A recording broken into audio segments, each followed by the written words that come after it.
ஒரு நாள் இரவு உணவிற்கு பிறகு 9 வயது சுவி, 7 வயது செல்வி மற்றும் அம்மாவை அப்பா சொன்னார்கள் வரவேற்பறையில் வரிசையாக இருந்த 3 நாற்காலிகளில் உட்காரச் சொன்னார். குழந்தைகளுக்கு குழப்பமாக இருந்தாலும் அப்பா சொன்னதை கேட்டார்கள். அடுத்து அப்பா அவர்களுக்கு முன்னால் நின்று எல்லோரும் அவளோடு எதிர்பார்க்கும் அந்த விளையாட்டுப் பொருட்களை பற்றிய ஒரு புத்தகத்தை கையில் எடுத்தார். அதிலிருந்த ஒரு கண்ணனியை பற்றி அப்பா விவரிக்க தொடங்கினார். சுவிக்கு அந்த கணனி மீது மிகுந்த ஆர்வம் இருந்ததால் அனைவரும் கூர்ந்து கவனித்தார்கள். திடீரென்று அம்மா சுவியின் கையை பிடித்து இழுத்து கொண்டு காலை ஆட்டத் தொடங்கினார்.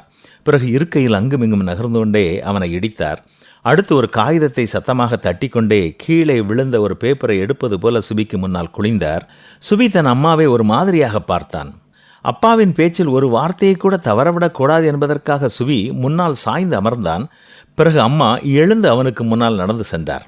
செல்வி அமர்ந்திருந்த இடத்திற்கு சென்று, உன் தோழி நான்சி சர்ச்சுக்கு அப்புறம் நம்முடைய வீட்டிற்கு வர்றாளா என்று சத்தமாக ரகசியம் பேசினார். சுவி கோபமாக, அம்மா நீங்க இப்படி செய்து கொண்டிருந்தால் அப்பா சொல்வதை நான் எப்படி கவனிப்பது என்று கத்தினான். செல்வி திடீரென்று சிரிக்கத் தொடங்கினாள். அம்மா, நீங்கள் என்ன செய்கிறீர்கள் என்று எனக்கு தெரிந்துவிட்டது.